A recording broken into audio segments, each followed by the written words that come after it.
Hello friends, and you're watching Tech Takshila. And if you're new to our channel, we release content related to software engineering every single week. So be sure to subscribe to our channel and get regular updates. NoSQL databases. They are the epitome of databases, the current de facto in the market.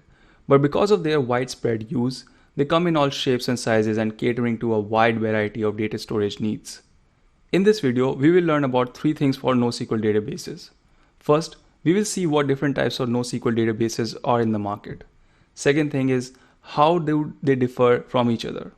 And third, and the most important thing, that how would you be able to choose the best NoSQL database for your next distributed systems project? Alright, let's look at the agenda for today's video. So first we will explore the aggregate data model. Then we will look at the aggregate-oriented databases and their offerings in the market, which is like some of the KeyValue data model, document data model, and Columnar data model. And we look at like their individual database offerings in the market as well. In the end, we will look at some of the non-aggregate oriented databases like graph data model and time series data model. So we will reserve some time for discussion over that as well. But before we dive into the video, it is helpful for us to develop the intuition behind choosing different types of NoSQL databases. Let's say you are in the market for buying a car. So you start by defining your use case. You might be looking for a 4-wheel SUV for some off-road country exploration with your friends and family over the weekend. Or you might be looking for some mid-sized, budget-friendly, fuel-efficient sedan. So as you can see that there is a car for everyone based on their taste, budget and goals, etc. etc. This is also the case when it comes to choosing a NoSQL database offering. If the application's data contains multi-level relationships, then we may choose to opt for a graph-oriented database. On the other hand, if the application requires running more analytical queries, then we may opt for columnar-oriented databases. And that is what the essence for choosing a NoSQL database really is: storing data which is optimal for your query pattern.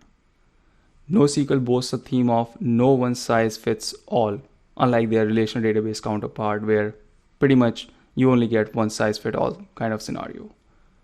Speaking of relational databases, we have covered a brief comparative analysis of relational versus NoSQL databases in our previous video.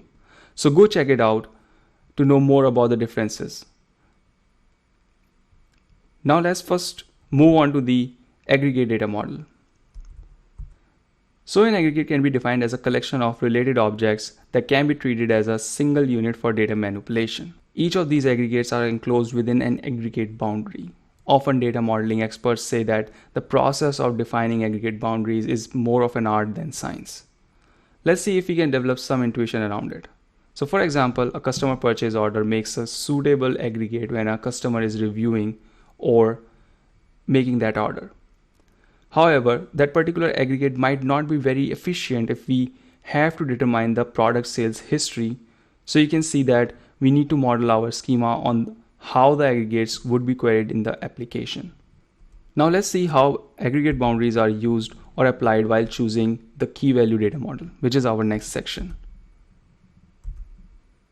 So KeyValue data stores can be understood as a giant hash table, which can be queried using a key and an efficient hash function. Good things about KeyValue data stores are that they are pretty scalable and can run efficiently on commodity hardware. However, they are not suitable for transactions spanning across multiple aggregates. So we will see this in a while, that what we really mean about having the transactions span across multiple aggregates and why it is difficult in some of the other examples for the aggregate databases. So in essence, they are great for storing and querying loosely coupled data, for example, Facebook's user profile information, but not so much when we are trying to find all the customers that have bought a particular item, as the data is spread over multiple aggregates. Some of the current products that offer this database model are Amazon DynamoDB, React, and Redis. Let's try a brain exercise on KeyValue database. Suppose we needed to design a data model for storing user session information of a web application. The session data will comprise of 3 data entities: user profile, session data, and shopping cart. So the question is, how would you model out the schema to store this information in a KeyValue data store? So go ahead, pause this video, think about it, and then resume the video to find out the answer. So I hope that you were able to come up with the working solution for this problem. Let's see how we can design our data model. So since we know that we are designing a key value schema, first thing is to decide is that what would be our key or which field would fit our key criteria. In this case, we will take session ID to be our key, which will act as a unique identifier for us.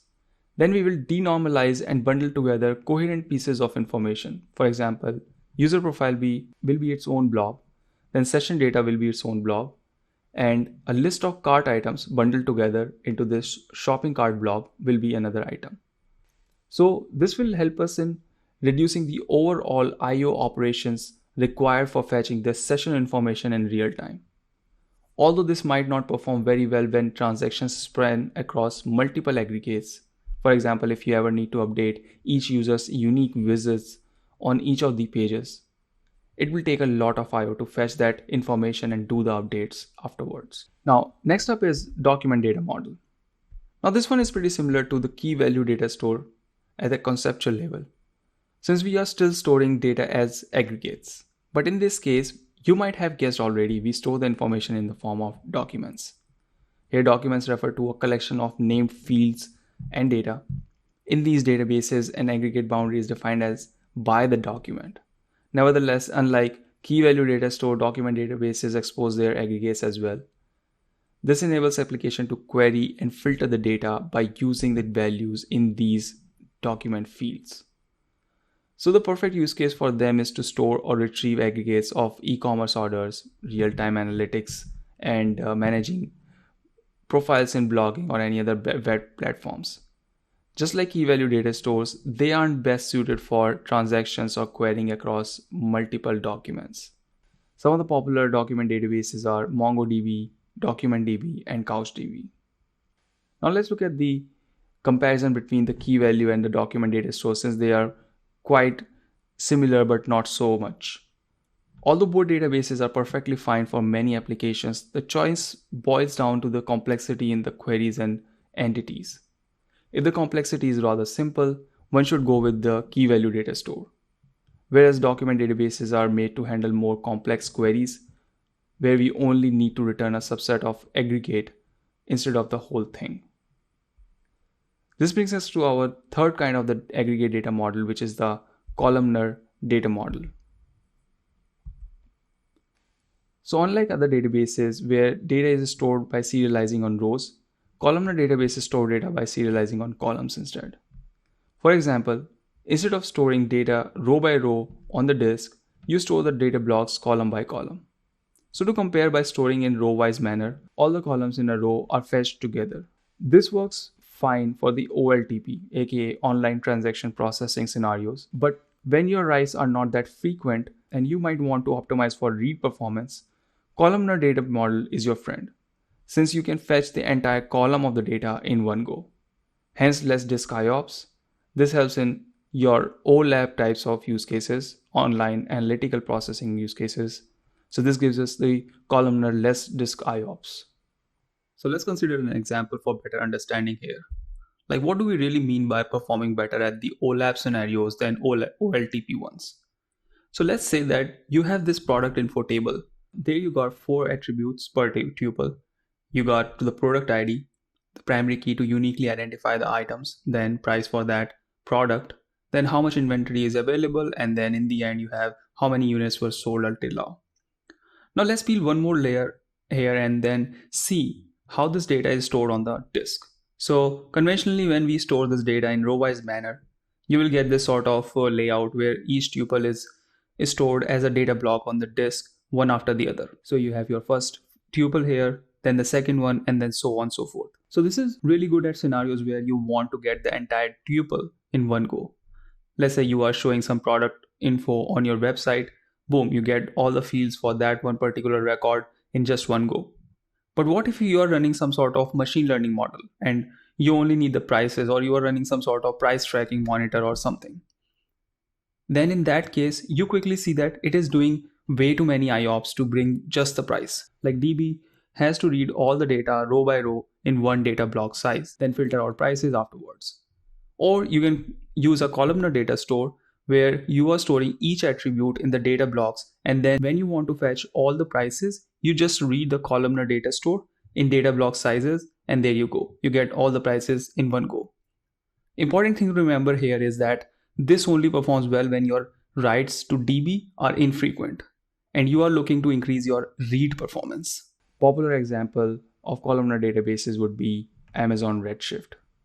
Now let's take a quick look at the graph data model, which is a non-aggregated oriented database, which is more targeted towards storing the relationships between different data entities. So as the name suggests, the data is stored as a graph and are optimal for storing data entities having like a complex relationships. As we have seen, relational databases have foreign keys to store relationships between data entities. And these relationships are computed at the query time. Due to this reason, such databases don't scale efficiently beyond 3 or more level deep relationships. The advent of social networks drove the need to store more complex relationships to the very extreme. This played a crucial role in the popularity of graph databases. So graph databases stored data entities as nodes and relationship between them as edges. These relationship between data entities is pre-computed and stored along with the nodes. This resulted in a significant improvement over relational databases as the relationships were no longer computed at the query time. Graph databases are often used in applications where real-time relations between different data entities are required. Some of the commonly used applications of such databases includes social networking applications and location-based services. Some of the popular database offering for graph database are Neo4j and Amazon Neptune. It would be nice to work on an example here. So let's say that we have this graphical data model. And now the question is that we would want to find all Justin's friend in this graph data structure. So what we'll do is we'll first fetch all the relationships of Justin's node which are facing in the outward direction. And then later on, we'll filter the relationships based on the type as friends. This can be repeated for much complex queries like friends of Justin who like Games of Thrones or who like Breaking Bad, or do some sort of analysis just that Justin has more friends who like Breaking Bad or over Game of Thrones.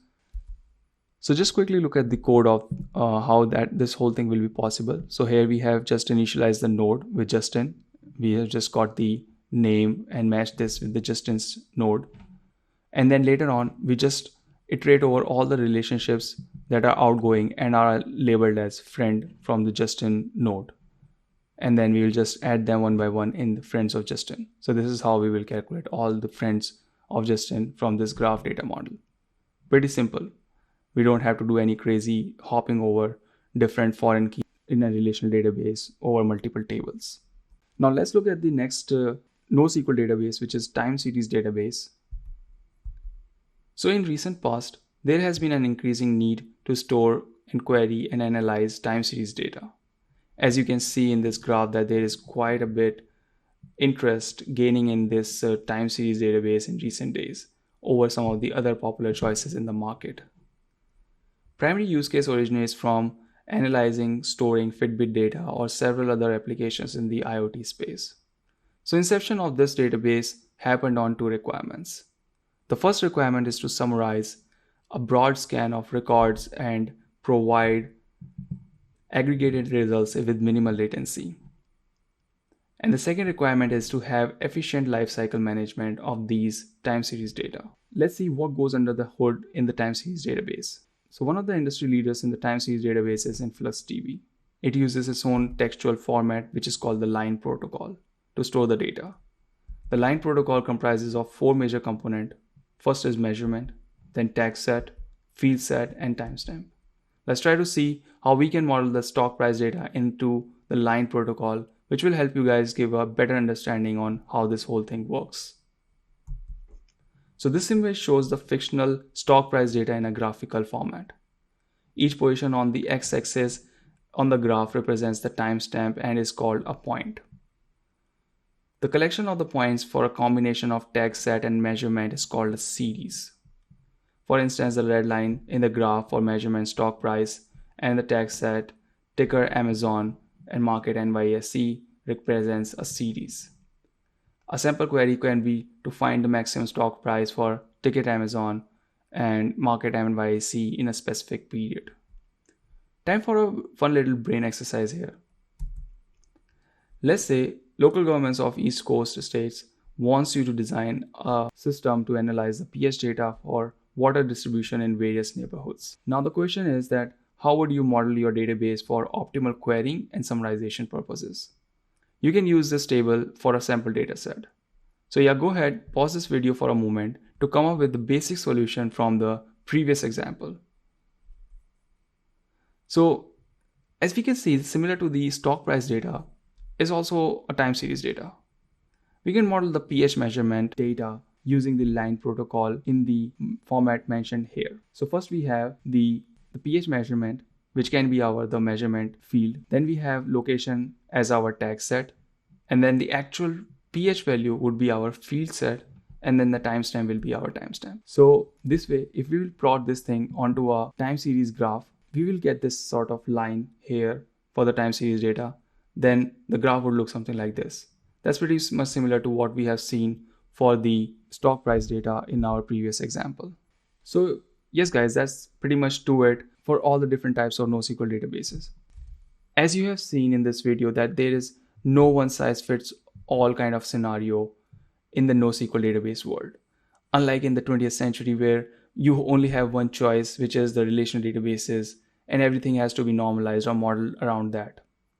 Much of this advancement has risen from using service-oriented architecture where different microservices would be using totally different database based on the usage pattern of the application. We looked two common types of NoSQL databases, aggregate-based and non-aggregate based. Both have their own advantages and disadvantages, like having simpler query structure, but limited to scale at complex queries. We looked at different NoSQL database types like KeyValue datastore, document data model, and Columnar data model. And in the end, we looked at some of the non-aggregated based, which is like graph data model and the time series data model. And we also explored their pros and cons with different examples. And I hope you guys like the way we applied this knowledge in a couple of brain exercises along the way. So if you like the video, please don't forget to drop us a like. Also, if you guys have any question for us in this video or have any suggestion for the future videos, do let us know down in the comment section. Also subscribe to our channel for more videos on system design and product management. You can also find a deeper explanation for this video and take a fitness test on our website. Link is always in the description. Again, thanks for watching, stay tuned and keep prepping.